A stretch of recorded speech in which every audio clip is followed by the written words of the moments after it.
Assalamualaikum warahmatullahi wabarakatuh. Ini hari saya si Jantuk mau baca cerpen.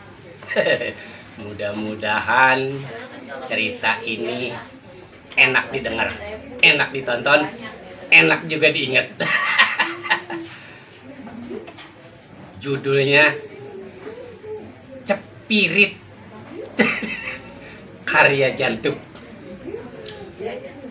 Tengah hari bolong, Bang Komar keluar dari rumahnya sembari bawa secangkir kopi pahit.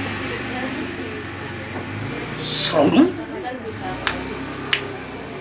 Langsung mulutnya ciciplakan, ngerasain kopi pahitnya. Kagak lama, pas kopi ditaruh ada suara orang memberi salam. Assalamualaikum. Bang Komar langsung menjawab salam tu orang.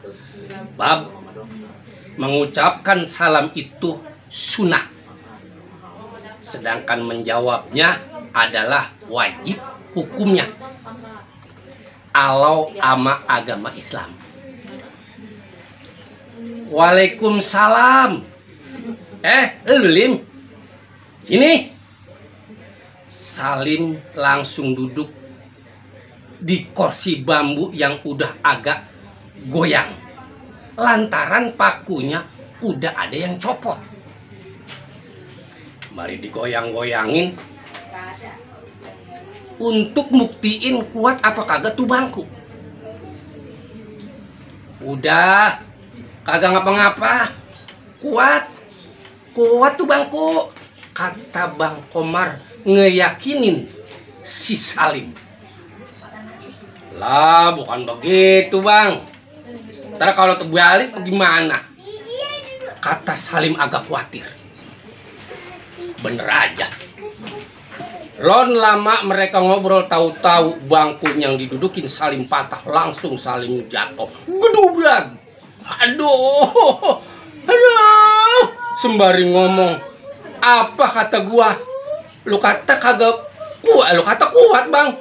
Seraya ngedumbel sembari ngerasain pantatnya yang sakit. Sedangkan Bang Komar ketawa geli banget ampe oli mesinnya keluar. Sembari ngomong, ya Lim, gua cepirit. Langsung Bang Komar masuk untuk cebok. Sampai di sini dulu cerita si cepirit. Lain kali saya bawain lagi cerita yang lebih seru lagi, yang lebih asoi. Terima kasih. Wassalamualaikum warahmatullahi wabarakatuh.